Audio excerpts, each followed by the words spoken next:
Hello, good morning. Good morning, everyone. How's it going Um, today? Good. How are you? Good. It's Wednesday. We're moving Yep, up. it is somehow. Uh-huh. Every week seems to go faster and faster, I know. Just flies by anymore. It's crazy. for sure. We'll give it a little bit of time here so that the notification goes through that we are live, and then we'll jump right in. I like it. You guys got some sunshine down there in Sioux Falls?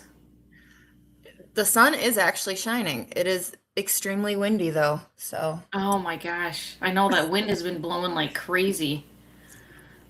mhm. But hey, it's better than snow and gloom, I guess. That is true. That is true. All right. Well, should we just jump in? We're about a Sure. minute in here. Yeah, Okay. let's do Well, it. I am Carrie. I'm the account manager here at Key Media Solutions. And I'm Taylor, digital strategist here at Key Media Solutions. And Um, today we are going to talk about how we optimize programmatic advertising in real time. yeah, and instead of focusing on the mechanics, we'll show how account management and working with Taylor, the digital strategist, work together to make those monthly decisions. So we'll Yeah, just jump right into some questions. Does that sound good? sounds good to me. Okay. So when we launch these programmatic campaigns, what does success look like at the beginning of the campaign? So, early success is about clean setup and signal collection, not perfection. In platform, we're monitoring pacing, bid competitiveness, and whether we're getting enough reach and frequency to generate learnings. We intentionally structure campaigns with multiple audiences, clear line item separation by tactic, and flexible budgets, so we can optimize quickly once performance data comes in. Yeah, that's the truth. And from my side, I'm just making sure that the client understands that these first few weeks are all about learning. So just setting that expectation with them makes later optimizations feel more strategic and not reactive or going crazy. And then moving on to signals. So once that data starts coming in, Taylor, what are the first signals you look at inside the platform? The first thing I check is pacing and win rate. That tells me whether our bids are competitive enough to access quality inventory. Then I look at CPM efficiency, reach and frequency, audience level performance, and early conversion or engagement signals. This helps identify which tactics are scalable and which may need refinement. Yeah, that's perfect. And while all that's happening, we're thinking about how those signals will actually translate for the client or to the client, Mhm. especially if that pacing or the CPMs look different than what we initially expected. For sure. And then another question we have common is what monthly optimization decisions are most common in programmatic? So what changes are you most commonly making in that platform? The biggest one is budget reallocation across line items. In platform, we'll shift spend towards audiences, formats, or inventory that are delivering stronger performance. And how do you balance that performance versus scale when you're doing that? See, that's the constant trade-off. For example, open exchange inventory might drive scale efficiently, or premium inventory might cost more but deliver stronger engagement or conversions. Optimization is deciding what aligns best with the client's primary goal. Is it awareness, consideration, or performance? Yes, and then on the account services side, our role is really making sure that the client understands why we're favoring one of those approaches over another, especially if it does impact those CPMs or delivery, really. And then another thing we kind of want to talk about is frequency and audience fatigue. What about that? We'll closely monitor frequency. If frequency climbs too quickly or performance declines, we'll expand or refresh audiences, adjust bid strategies, or shift budgets to new tactics. Always keep in mind something that plays pretty, um, something that'll play pretty relevant here is your creative.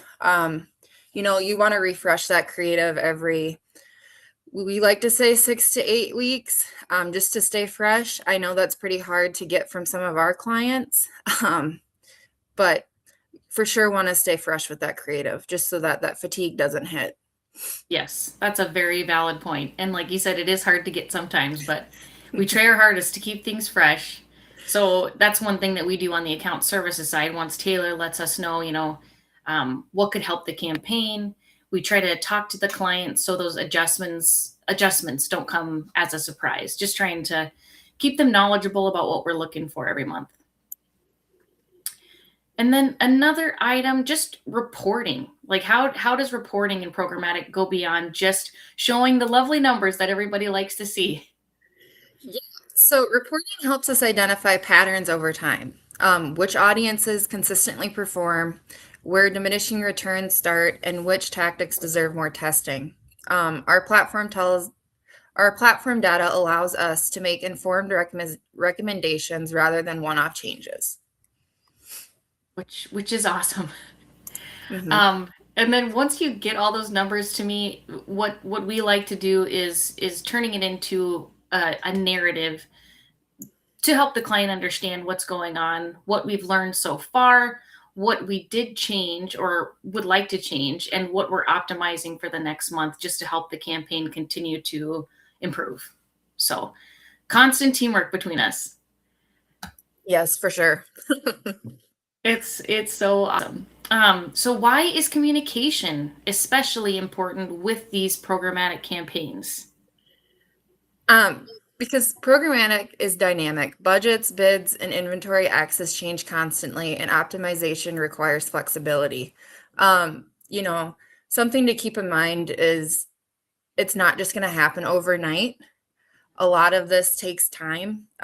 And sometimes in the digital world, people expect like instant results, and that's not always going to be, you know, expected with campaigns like this. Right, exactly. And that's one thing that we try to do on the account services side is really education, education, education, and getting the clients to trust the process and, knowing that trusting us, we can then optimize proactively versus reactively. So we're, testing new audiences, adjusting bids, or shifting that inventory around. That way we don't have to slow momentum down and we can just keep things moving and in a positive way and increase what we're doing. So super, super important to educate what's going on. Yeah, for sure. So overall, real-time programmatic optimizations, it's not just about pushing buttons in the platform. It's about really getting to know everything and seeing how we can improve things, right? For sure. It's about reading the right signals, making intentional trade offs, and continuously improving performance.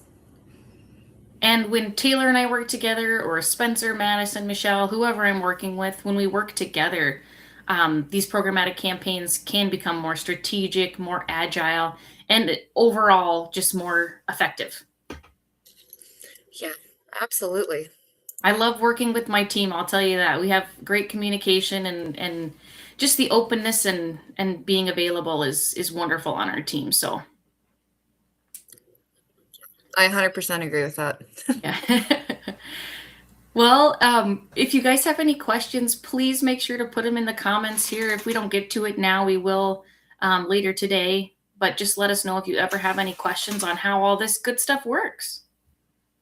Yeah. And then just a reminder, we do this every week at Wednesday at 10 o'clock. Two people from our team, or sometimes more, as you guys saw in December when the AdOps team did our panel, we'll be here every Wednesday at 10 a.m. to do a live. So Yep, we're if you here ever every have, Wednesday. yep, if you ever have any topics that you want us to talk about, please reach out with those. Yep, and thanks again for joining us.